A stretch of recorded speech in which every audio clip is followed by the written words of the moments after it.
Dengan terpilihnya Andis sebagai Hakim Konstitusi dari perwakilan DPR, ini kan janggal. Jadi malah sebagian besar anggota DPR di Komisi 3 itu tidak tahu bahwa Innocentius itu akan diganti oleh Adis Kadir. Adis Kadir menggantikan Innocentius sebagai Hakim Konstitusi dari DPR. Ya. Apakah ada satu persoalan yang benar-benar serius ya, yang membuat Innocent tuh gagal menjadi Hakim Konstitusi? Ini soal kepentingan, Oke. Kang Sen. Karena Pada khawatiran itu soal CCTV berjalan. Apa itu CCTV berjalan Jadi itu? dengan masuknya Adis Kadir ke dalam MK gitu, mereka khawatir sidang-sidang tertutup atau rapat-rapat tertutup di MK RPH itu, ya? RPH. Mereka khawatir rapat permusyawaratan hakim itu bocor ke luar, khususnya ke DPR. DPR itu belakangan sebel banget sama MK. Kenapa? Karena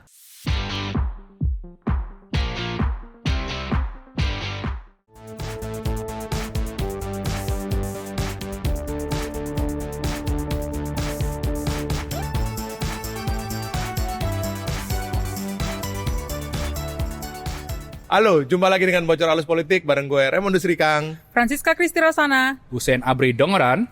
buat teman-teman yang ingin baca laporan Tempo, klik di link di deskripsi di bawah ini ya. Jangan baca dan sebarkan konten bajakan karena ada hak ciptanya. Dan untuk pemirsa Bocor Halus Politik, jurnalisme yang berkualitas hanya bisa terwujud jika Anda mendukungnya lewat berlangganan Tempo Plus. Tempo Plus.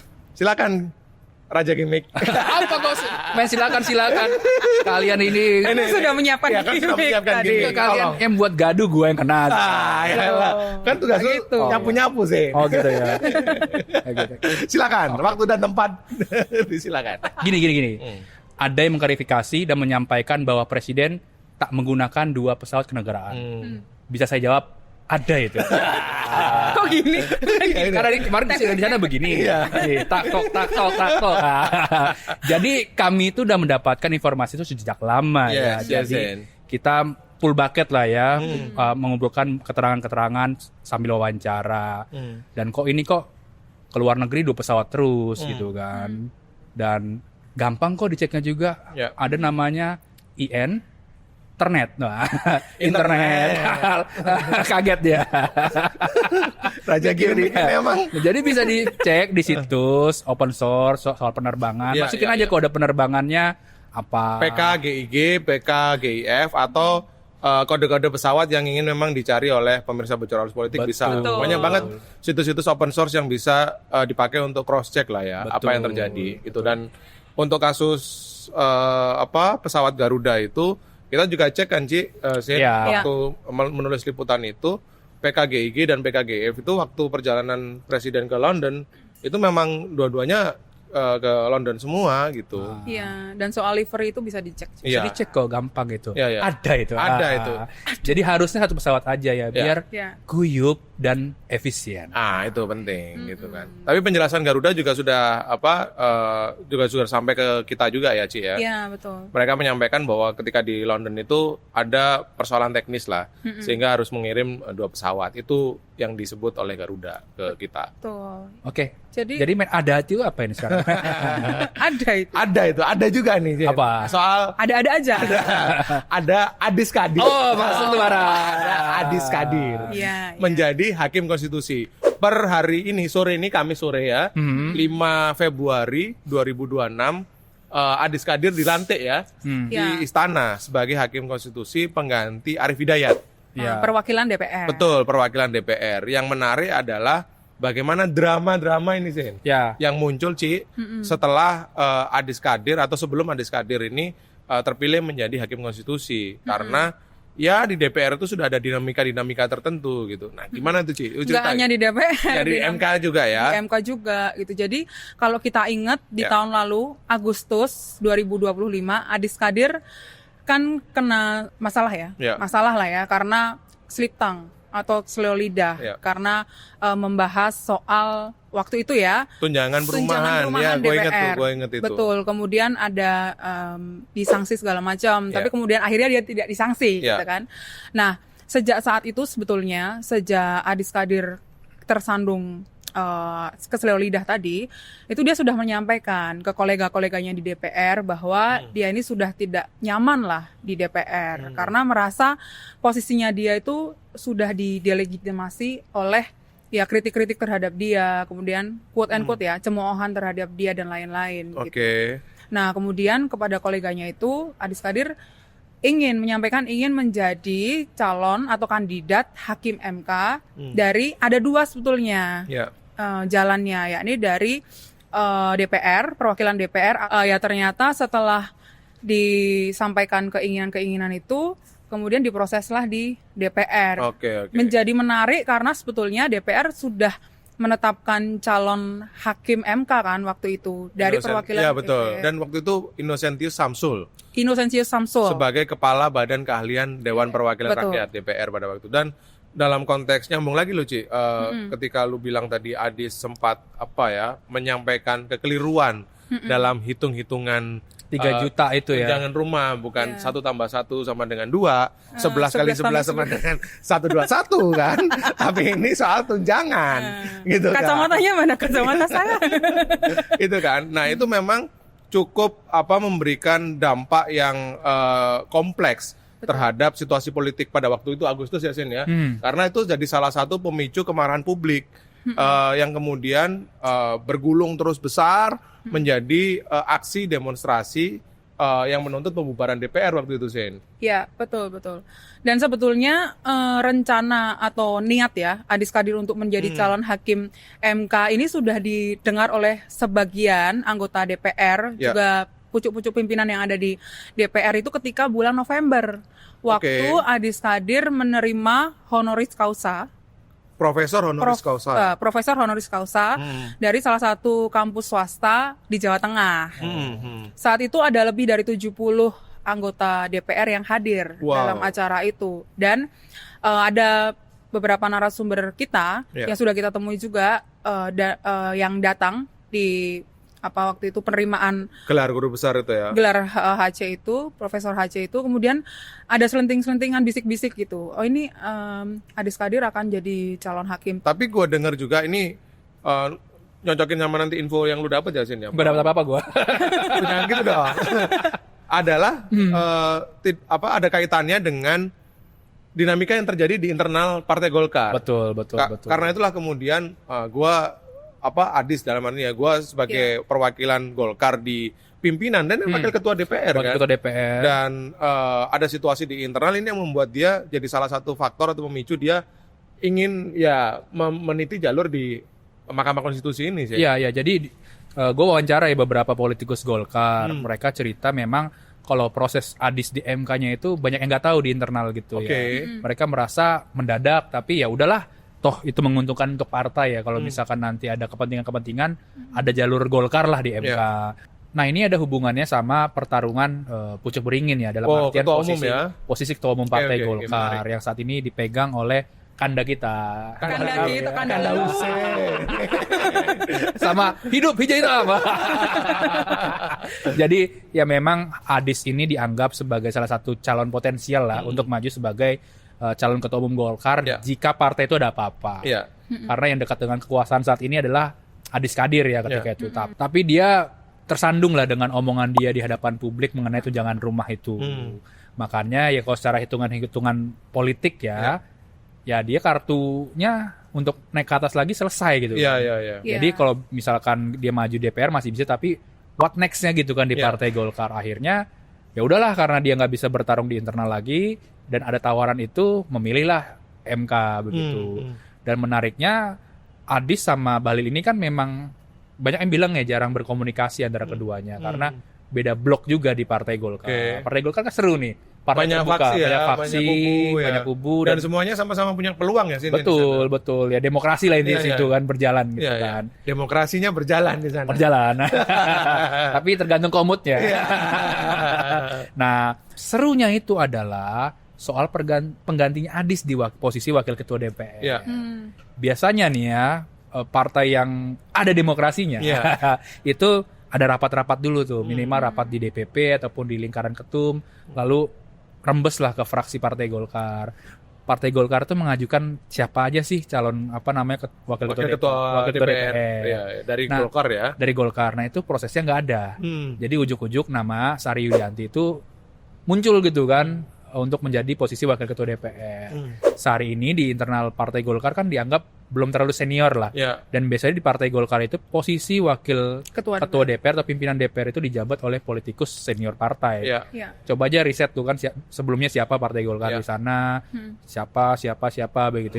Ini Sari Yulianti dianggap belum senior dan menimbulkan kegaduhan lah. Ini kok Bahlil bisa-bisanya gitu kan kok menunjuk Sari Yulianti ya. Di detik-detik ketika Sari dipilih menjadi wakil ketua DPR penggantinya Adis Kadir itu, sebetulnya pimpinan DPR juga menghubungi lah ya, atau berkomunikasi dengan Ketua Umum Golkar Bahlil untuk menyampaikan soal pergantian itu.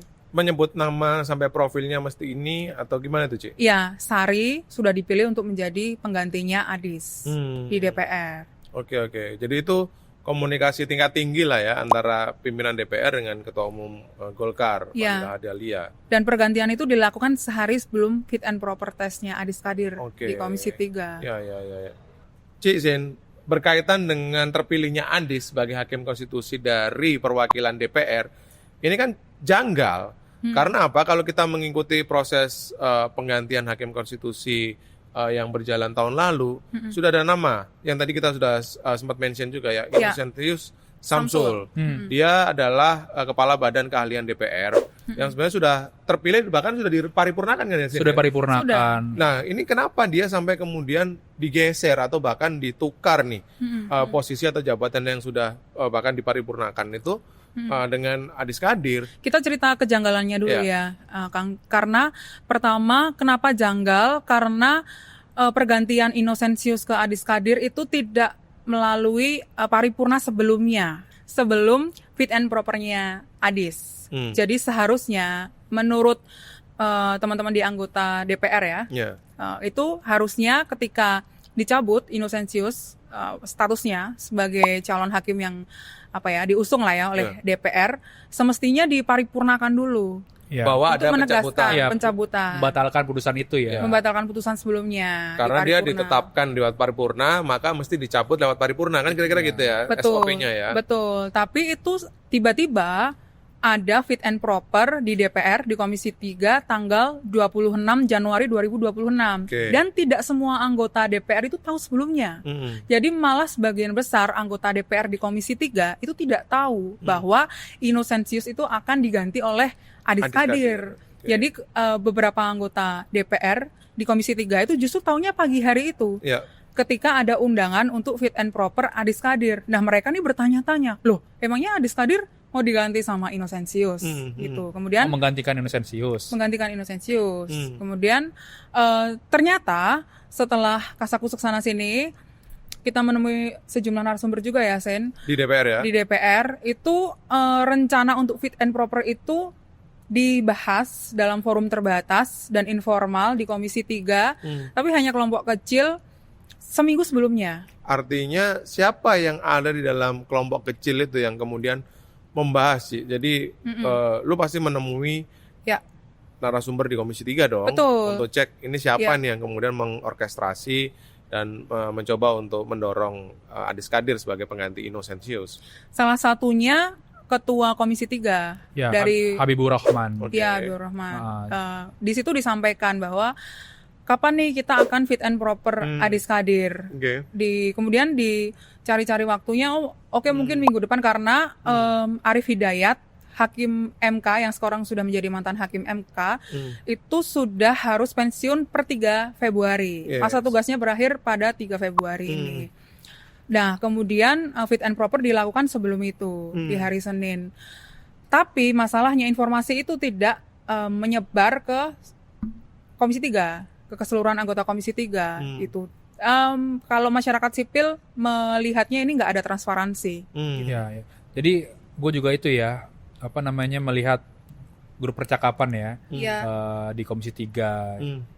Jadi memang perannya Habib itu juga mengumpulkan tuh waktu fit and proper test. Ayo teman-teman ngumpul yuk di Komisi 3 begitu kan. Akhirnya ada yang izin ke acara di luar, ada izin acara partai gitu ya. Tapi quorum, Zen? quorum. Oke. Karena kan ada perwakilan dari fraksi-fraksi Iya. begitu ya. Dan yang uniknya lagi kan pagi-pagi tuh kan gue dapat info kan jam Iya. 7 gitu gue. Iya. Hari Senin 26 itu ya. Belum kan gue dapat info pagi-pagi ada bahwa David and Properties itu jam 15.30 kan. Nah, gue lagi ngambilin RB itu. Nah, tiba-tiba acara itu dimajuin tuh. Oh, Ya. didorong terus maju gitu ya. Jadi sekitar jam 1 atau jam Jam 2. jam 2 lah. Iya. Tapi dimajukan lagi kan saya. Dimajukan lagi. Nah, itu juga banyak kok ini ada apa dipercepat gitu ya. Teman-teman Komisi 3 yang tidak terlibat dalam grup-grup itu kan pasti kan Bertanya-tanya ya. tanya gitu kan, di luar juga misalnya tanya gitu kan. Ini ada apa sih segala macam. Toh pada akhirnya ya seluruh partai quorum kan. Iya, iya. Iya. Nggak ada yang berani berteriak juga secara terbuka begitu ya.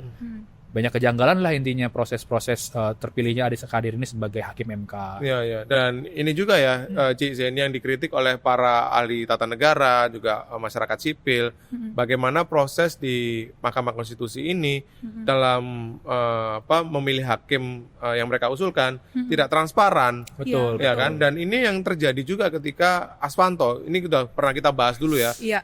Di Desember yang kemarin ya, soal bagaimana Mahkamah Konstitusi setelah Anwar Usman ini dalam konteks Aswanto itu juga recall hakim yang calon dari DPR atau yang diusulkan oleh DPR itu juga tiba-tiba saja dan tidak transparan dengan alasan yang dibuat-buat pada waktu itu ya kan, bahwa Aswanto ini tidak sejalan, ya putusannya tidak sejalan dengan produk-produk hukum atau undang-undang yang dibuat oleh DPR. Ya, Ya. ya, betul.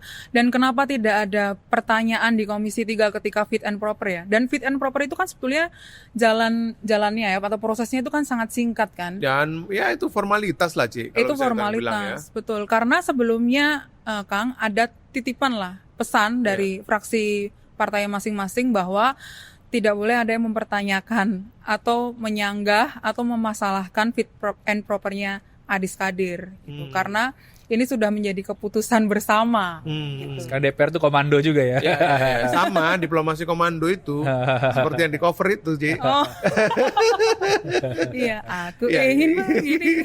Tapi ya itu ya harusnya kan proses seleksi hakim MK itu kan terbuka dan transparan. Iya, iya. Misalnya begini ya, diumumkan ke publik bahwa DPR sedang memilih calon hakim MK gitu kan. Iya. Lalu ada masa pembukaannya, daftarnya segala macam, ini gelap semua kan. Iya, iya, Tiba-tiba ceder gitu. Kalau udah kata Jokowi, wah gitu kan. Muncul lagi tuh wah ya. Wah, gitu ya. Tiba-tiba langsung itu jadwal fit and proper test dan beberapa hari kemudian paripurna. Iya, iya, iya. Dilantik di hari Kamis ini gitu. Iya. Tapi biar fair ya, kita pasti memeriksa bagaimana proses pemilihan hakim konstitusi dari DPR dulu. Betul. Ketika intervensi dari DPR semacam ini itu belum atau tidak masuk gitu, Ci. Jadi kita menemui mantan-mantan hakim konstitusi ya, dan mereka mengatakan bahwa dulu itu ada seleksi atau panel ahli. Panel ahli, betul. Iya kan, panel ahli yang membuat proses dalam tanda kutip ya, kompetisi itu ada gitu kan. Menjadi dinamis lah ya. Ya, menjadi dinamis, tidak seperti yang sekarang yang dihadapi oleh Adis Kadir. Terus kemudian sebelumnya ini adalah Guntur Hamzah ya. Iya, Guntur Hamzah. Itu juga wakil dari DPR. Mantan hakim konstitusi yang dari DPR dulu seperti katakanlah Mahfud MD. Dia bercerita tuh bahwa dia dihadapkan pada panel ahli, kemudian mesti berkompetisi dengan belasan calon hakim konstitusi. Jadi itu betul-betul calon atau kandidat yang ya ada kompetensi yang diuji lah di situ. Jadi merasa bahwa gue harus bersaing nih, gue harus menunjukkan yang terbaik gitu ya. Untuk proses seleksi itu yang sekarang tidak ada sama sekali. Meskipun putusannya tetap di Komisi 3, tapi panel ahli itu bertugas untuk mengecek integritas para calon hakim yang akan diusulkan oleh DPR. Gue juga nanya Kang ke hakim MK yang sudah pensiun atau baru saja pensiun, Arif Hidayat gitu ya. Gimana sih ketika dia diangkat sebagai hakim konstitusi, karena ya dia juga dari DPR ya. Dia waktu itu menghadapi calon yang jumlahnya banyak juga, tapi kemudian dikerucutkan menjadi 3 calon. Meskipun waktu itu kemudian dia diafiliasikan dengan partai tertentu ya, seperti PDIP gitu misalnya, karena dia GMNI gitu, tapi kemudian dia melalui proses juga yang sama dengan calon-calon lain, bersaing dengan dua calon lainnya. Ci, ini yang belum kita jawab juga tadi sudah kita lontarkan juga diskusinya di awal tadi adalah alasan sebenarnya Adis Kadir menggantikan Innocentius sebagai hakim konstitusi dari DPR. Apakah ada satu persoalan yang benar-benar serius ya yang membuat Innocent tuh gagal menjadi hakim konstitusi? Ini soal kepentingan, Kang Sen. Karena kepada koleganya Innocentius tuh pernah bilang gitu ya, kalau dia sudah di MK ya dia akan melepaskan kepentingan DPR dalam arti dia nggak akan mungkin membawa kepentingan DPR aja. Yang dia bawa di MK ya adalah kepentingan konstitusi gitu, dan independensi di hakim konstitusi itu kan sulit sekali untuk digoyang dan hampir tidak mungkin digoyang. Katakanlah Arsul Sani gitu ya, ketika masuk sebagai hakim MK dulu masyarakat sipil juga meragukan Arsul Sani ya. Tapi belakangan kemudian masyarakat sipil sedikit melihat Arsul Sani ini, oh independensinya Arsul Sani bisa diuji sampai sekarang ya, paling tidak sampai sekarang gitu. Dan juga dia sudah memutus hubungan komunikasi gitu ya dengan orang-orang DPR gitu. Nah itu yang kemudian membuat DPR berhitung ulang ketika mau mencalonkan Innocentius. Dan ada satu lagi sebetulnya, DPR itu belakangan sebel banget sama MK. Kenapa? Karena MK itu dianggap melampaui kewenangannya. Sekarang MK bukan lagi negatif legislator atau penguji lah ya undang-undang, tapi positif legislator, membuat undang-undang. Misalnya ketika undang-undang putusan MK tentang pemisahan pemilu. Pusat dan daerah ya. Pusat dan daerah, sorry. Yang istilahnya constitutional engineering. Betul, itu MK dianggap membuat norma baru yang itu sebetulnya keluar dari relnya MK. Dan ada beberapa catatan juga dari DPR, evaluasi gitu ya dari DPR kepada MK. MK ini makin kesini makin superpower. Makin kesini makin kesana. Kayak seseorang di Solo nih, sudah tapi belum. Saya akan pulang kampung tapi saya akan turun. Masih kuat saya. Masih kuat. Fokus. Jadi ada catatan lah ya dari DPR terhadap kinerja Mahkamah Konstitusi yang membuat dia mesti mengamankan ya kepentingannya di Mahkamah Konstitusi. Betul. Dan ini juga perlu dilihat ya Kang Ca, bahwa memang MK ini satu-satunya lembaga yang belum dipegang oleh rezim gitu kan. KPK sudah, KY sudah gitu kan, dan beberapa lembaga lainnya kan sudah ya istilahnya pro rezim begitu kan. Dan MK ini tadi seperti Cica jelaskan bahwa memang banyak produk undang-undang hasil pemerintah dan DPR itu ya dibatalkan, dipatahkan lah ya oleh MK, dan meminta DPR itu mengubahlah undang-undang seperti itu. Ya, kenapa MK membatalkan? Karena memang proses-proses pembentukan undang-undang itu ya nggak transparan, tidak minim partisipasi publik dan rata-rata tidak pro rakyat gitu ya. Dan tidak sejalan, yang paling penting adalah tugas Mahkamah Konstitusi adalah menguji apakah undang-undang atau produk legislasi itu sejalan dengan konstitusi atau tidak. Betul. Itu kan makanya namanya Mahkamah Konstitusi. Dan beberapa undang-undang yang kemudian dibuat oleh DPR pada akhirnya terbukti ada cacat formil dan cacat material kan. Betul. Beberapa putusan kemudian diubah, dibuat norma baru dan sebagainya itu. Betul. Dan gue ngobrol sama beberapa narasumber ya, wawancarai gitu kan. Dia cerita bahwa ini merupakan suatu agenda besar gitu ya. Kenapa Adis Kadir masuk begitu, nanti di bulan Juni kan Paman Gibran Anwar Usman itu kan pensiun gitu kan. Nanti pasti akan dipilih hakim-hakim yang akan pro atau enggak mendekat ke pemerintah gitu ya. Dan tujuannya adalah nanti misalkan bisa membatalkan putusan-putusan selanjutnya. Katakanlah agenda pemilu ke depan kan banyak tuh. Pileg, Pilpres dan Pilkada. Nah, Pilkada kan sampai sekarang belum ada pembahasan tuh, meskipun apakah langsung atau tidak langsung. DPRD ya. Terus juga pemisahan pemilu gitu kan. Nah, ini semua rentetan dan semua benang merahnya ya sangat luar biasa gitu sih Kang. Iya. Dan ini untuk konteks ini juga ya, bagaimana dinamika atau hubungan antar hakim nih sebagai bagian dari upaya untuk memecah kelompok gitu Sin di hakim konstitusi ini. Nah, Desember itu kita bahas juga Senci dengan podcast berjudul Sayonara Paman Usman. Kita membahas bagaimana sih dinamika hakim konstitusi setelah Anwar Usman, kalau kata Husin Paman Gibran gitu kan, tidak lagi menjadi ketua di sana gitu kan. Dan di situ kita jelaskan bagaimana hubungan atau komposisi hakim sekarang. kita tahu bahwa di Mahkamah Konstitusi itu ada 9 hakim yang datang dari 3 perwakilan. Ya. Perwakilan lembaga Presiden. eksekutif atau presiden, itu 3 orang, DPR 3 orang, dan juga dari Mahkamah Agung 3 orang. Yep. Nah, tapi dalam putusan-putusan itu, dalam putusan terutama yang setahun terakhir ya, kita pantau dan kita cermati, itu ada hakim yang atau kelompok hakim yang dianggap cukup progresif, ya kan? Betul.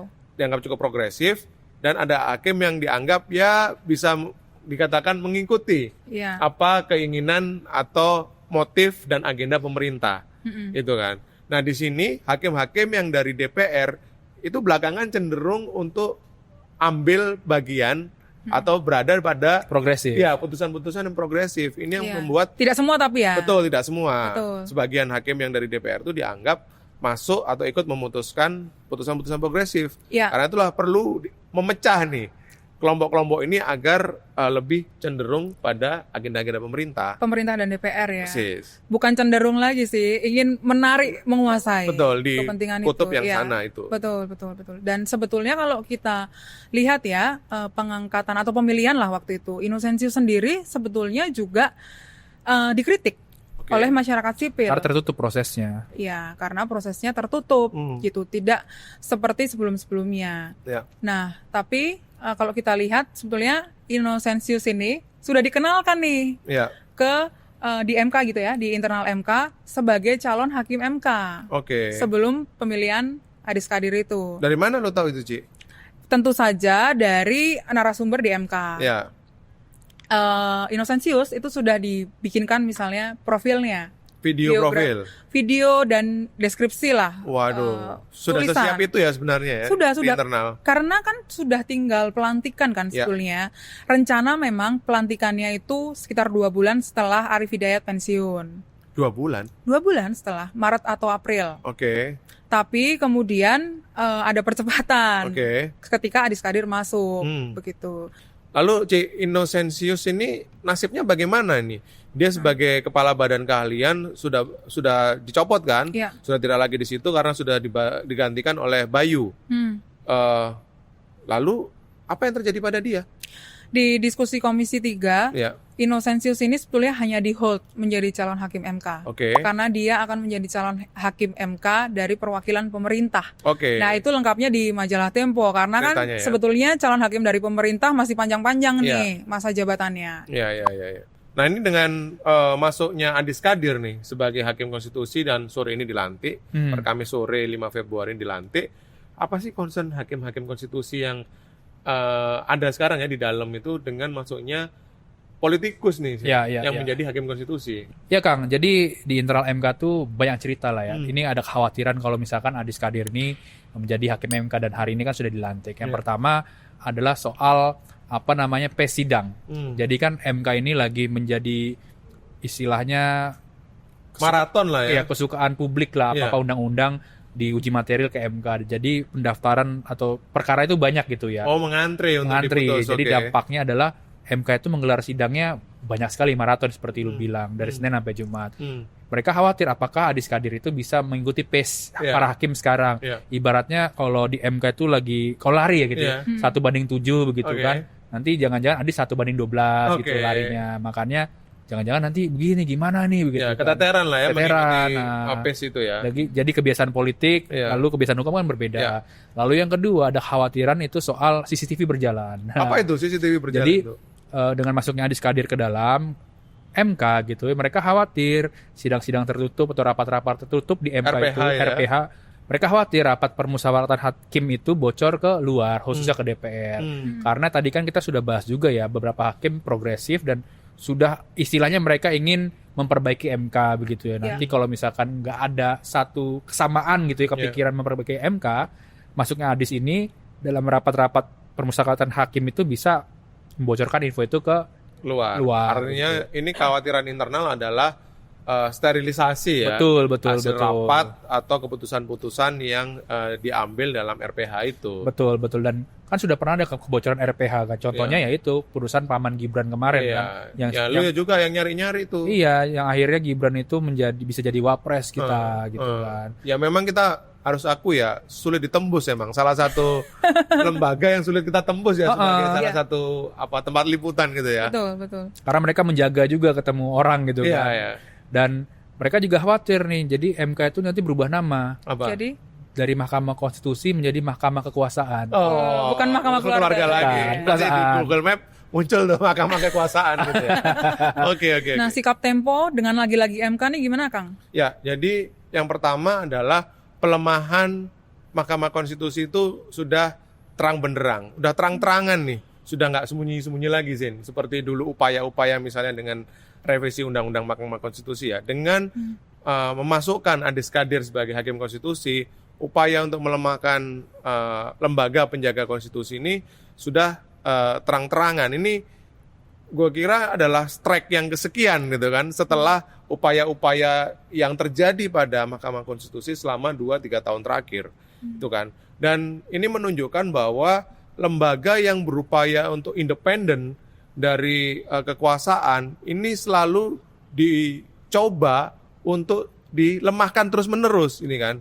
Kita tahu, kita sudah bahas tadi, beberapa putusan-putusan Mahkamah Konstitusi ini cukup progresif ya kan, mulai dari presidensial threshold 0%, pemilihan pemisahan pemilu pusat dan daerah itu kan, keterwakilan perempuan 30%, ya kan, lalu jabatan Polri di posisi-posisi sipil.